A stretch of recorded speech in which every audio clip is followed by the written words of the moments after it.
Hi everybody, Ali Akbarian, your resident road safety expert, back again with another Q&A here from Mobility Engineering.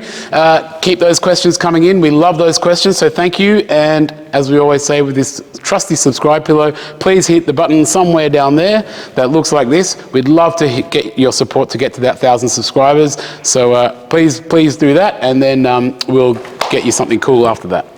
All right, so on to today's question. So we are here at our trial and assessment facility, and I, as a certifying engineer, have just completed an inspection on a vehicle, and I wanted to share a little bit about that. So this video is basically titled, How to Unmodify a Vehicle and what's the steps involved, right? So we've spoken in previous videos how when you don't need the vehicle anymore, or when you're going to sell it to somebody or sell it on the open market, you do have to reverse and remove the disability modifications and sell it back in its standard form. Unless you have like a special deal with someone who's got the exact same disability and they get the same permissions and blah, blah, blah, which that's a whole different story and complicates it. So we're just going to talk about the standard. And basically what we have here is a Toyota RAV4, very, very popular vehicle. And it used to have a left foot accelerator fitted to the bottom down there. So you can see down there that if we go down, you'll see on the right hand there's an accelerator. And what there used to be is a pedal to the left of the brake, and there used to be an accelerator pedal there as well. So this person needed or bought a new car, and they wanted to transfer. First of all, could they transfer that to the other car? In their case, they couldn't. In a lot of cases, it's quite difficult because of the electronics and it's mounting. But anyway, the point is they couldn't use those equipment in the new car, and they couldn't use it in this car, or they had to get rid of it from this car. So what do? Basically, you have to return it back to standard. So when you looked at that video, if you go back to that video that you saw basically a couple of minutes ago when we're down in that footwell, you will see everything look like a normal standard car.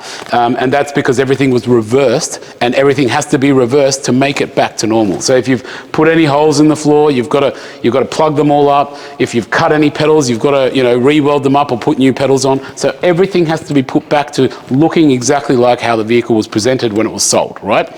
So then, after you've done all of that, then you've got to get someone like me, a compliance or certifying engineer, to come and inspect that to make sure it is back to standard. So when I look at that, I will look at to make sure that all of the holes in the floor have been plugged up. I'm going to look at make sure all of the parts have been put back together correctly and all securely.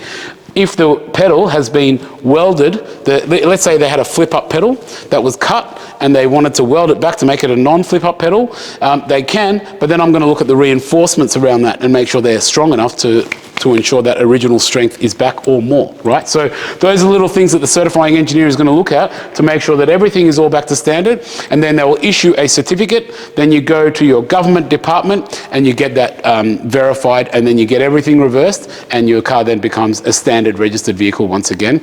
And from a resale point of view, from putting it on the market, and also from a legal point of view, it just makes it a lot simpler and easier to do. And this provides you a little bit of a snapshot or of a synopsis of what needs to happen and how it happens. So again, thanks very much for sending in the video and the questions, sorry. And as we always say, hit that subscribe button down there, and we'll see you next time.